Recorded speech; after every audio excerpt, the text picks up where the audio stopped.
আজকে একটি ছোট্ট মিনি ব্লগ নিয়ে তোমাদের সামনে হাজির হয়ে গেছি। এই দেখো এত পাতা, তো এই পাতাগুলো নিয়ে এসছে মা।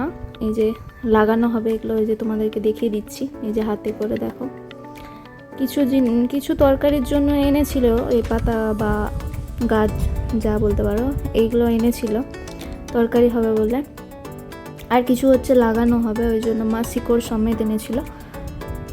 এই যে লাগানো আছে আমাদের বাড়িতে, আরও হচ্ছে মা লাগিয়ে দিচ্ছে চারপাশটা, যাতে এই বর্ষাকালে হয়ে যায়। এই যে চারপাশটা লাগিয়ে দিচ্ছে মা।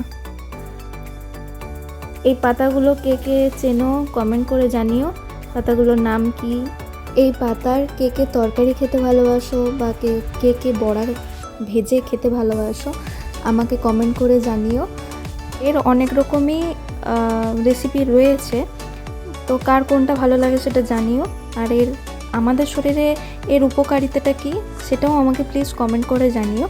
আর এই পাশে আমি দেখিয়ে দিলাম তোমার রকম মেঘ উঠেছে দেখো, আর এখন মাঠে হাল হয়েছে আর তলাও পড়ে গেছে। আর এই পাশে দেখো কতগুলো জবা ডালা নিয়ে এসেছিলো, ওটাও লাগিয়ে দেবে মা। তো প্লিজ লাইক, কমেন্ট, শেয়ার।